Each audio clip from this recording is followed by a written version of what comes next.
Everybody asking how we doing, say we good. Don't need no one to tell me how to live just like they would. It ain't their business, but they in it, I don't know why. Revolved around my life after I found another. Assalamualaikum warahmatullahi wabarakatuh. Perkenalkan, nama saya Dina Ciani dengan NIM D1D022021 dari kelas R003. Kali ini saya akan membahas tentang sejarah pengelolaan hutan dengan dosen pengampu Bapak Dr. Marwoto, SHUT MSI. Rumusan masalah yang saya akan bahas yaitu yang pertama ada sejarah pengelolaan hutan, yang kedua hukum dan upaya pengelolaan hutan, dan yang ketiga pengelolaan sumber daya hutan. Yang pertama ada sejarah pengelolaan hutan. Sejarah pengelolaan hutan oleh masyarakat lokal Indonesia di beberapa tempat telah berlangsung sebelum legalitas hukum formal ditetapkan oleh pemerintah. Oleh karena itu, berbagai klaim kepemilikan muncul yang menyebabkan konflik antara pemerintah dengan masyarakat dan antara pemegang konsesi hak pengelolaan hutan atau hak pengelolaan hutan tanaman industri atau HPH atau HPHTI dengan masyarakat. Indonesia dikenal sebagai negara yang memiliki kawasan hutan tropis basah atau tropical rainforest terluas kedua di dunia setelah Brasilia. Namun demikian, sejak ketiga dekade terakhir ini, kawasan hutan di Indonesia mengalami degradasi yang sangat serius dari segi kuantitas maupun kualitasnya. Hal ini selain karena jumlah penduduk yang mengandalkan hutan sebagai sumber penghidupan terus meningkat dari tahun ke tahun. Selanjutnya, saya akan membahas tentang hukum dan upaya pengelolaan hutan.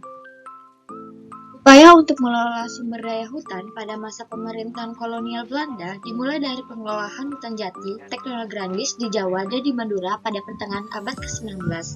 Setelah lebih dari 200 tahun lamanya, hutan alam jati dieksploitasi secara besar-besaran oleh pemerintah Hindia Belanda untuk memasok bahan baku industri-industri kapal kayu milik pengusaha Cina dan Belanda yang tersebar di sepanjang pantai utara Jawa.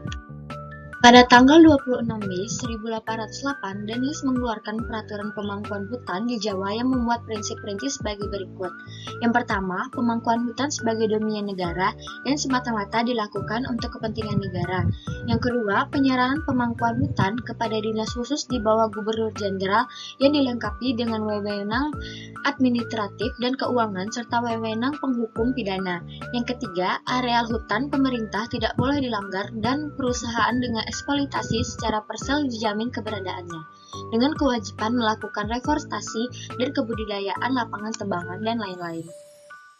Perkembangan hukum kehutanan selama masa penjajahan dapat diklasifikasi dalam dua masa, yaitu masa penjajahan oleh VOC dan penjajahan Hindia Belanda. Masa penjajahan oleh VOC pada tahun 1602 sampai 1799. Pada waktu VOC mulai terlibat dalam kegiatan penebangan kayu, para pekerja dari penduduk desa sekitar hutan sudah mempunyai keterampilan yang tinggi. Sejak tahun 1620, company mengeluarkan larangan penebangan kayu tanpa izin dan diadakan pemungutan cukai atas kayu dan hasil hutan. Besarnya cukai dimaksud adalah 10%. Pada tanggal 10 Mei 1678, company memberikan izin kepada saudara Cina yang bernama Lim Sei-sai untuk menebang kayu di seluruh daerah sekitar Betawi dan mengeluarkannya dari hutan untuk keperluan kota asal membayar cukai 10%.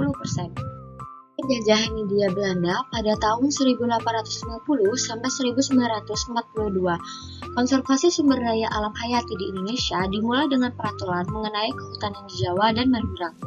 Hak-hak masyarakat setempat untuk memperoleh manfaat dari hutan dalam Bunch Nanti meliputi hak mengambil kayu dan hasil hutan lainnya, mengembala dan mengambil rumput.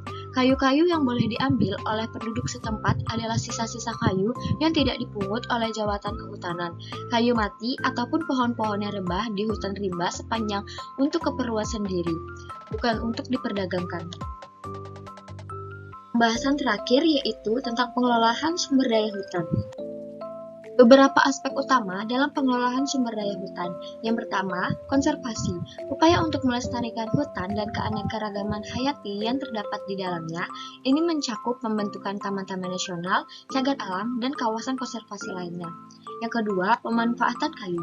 Pengelolaan kayu dari hutan dapat dilakukan secara berkelanjutan dengan menerapkan prinsip-prinsip tata kelola yang baik. Yang ketiga, agroforestry, menggabungkan kegiatan pertanian dengan pengelolaan hutan secara berkelanjutan. Ini bisa meliputi penanaman pohon di antara tanaman pertanian untuk meningkatkan kesuburan tanah, menjaga kelembapan, dan mengurangi erosi tanah. Yang keempat, ekowisata. Pemanfaatan hutan secara berkelanjutan untuk tujuan pariwisata ini dapat membantu meningkatkan kesadaran masyarakat tentang pentingnya pelestarian hutan sambil memberikan pendapatan bagi masyarakat setempat. 5. Penelitian dan pendidikan. Pengelolaan hutan juga mencakup kegiatan penelitian ilmiah untuk memahami ekosistem hutan dan bagaimana cara terbaik memanfaatkannya secara berkelanjutan. Selain itu, pendidikan kepada masyarakat tentang pentingnya pelestarian hutan dan cara-cara untuk melakukannya juga sangat penting. Yang keenam, pembakaran hutan. Pencegahan dan penanggulangan kebakaran hutan adalah bagian penting dari pengelolaan sumber daya hutan. Ini melibatkan pemantauan kondisi cuaca, pemeliharaan jalur-jalur pemadaman kebakaran, serta pendidikan kepada masyarakat tentang bahaya kebakaran hutan. Yang ketujuh, pengelolaan sumber daya hutan. Membutuhkan pendekatan holistik yang mempertimbangkan berbagai aspek seperti kebutuhan manusia, konservasi lingkungan, serta berkelanjutan ekonomi dan sosial.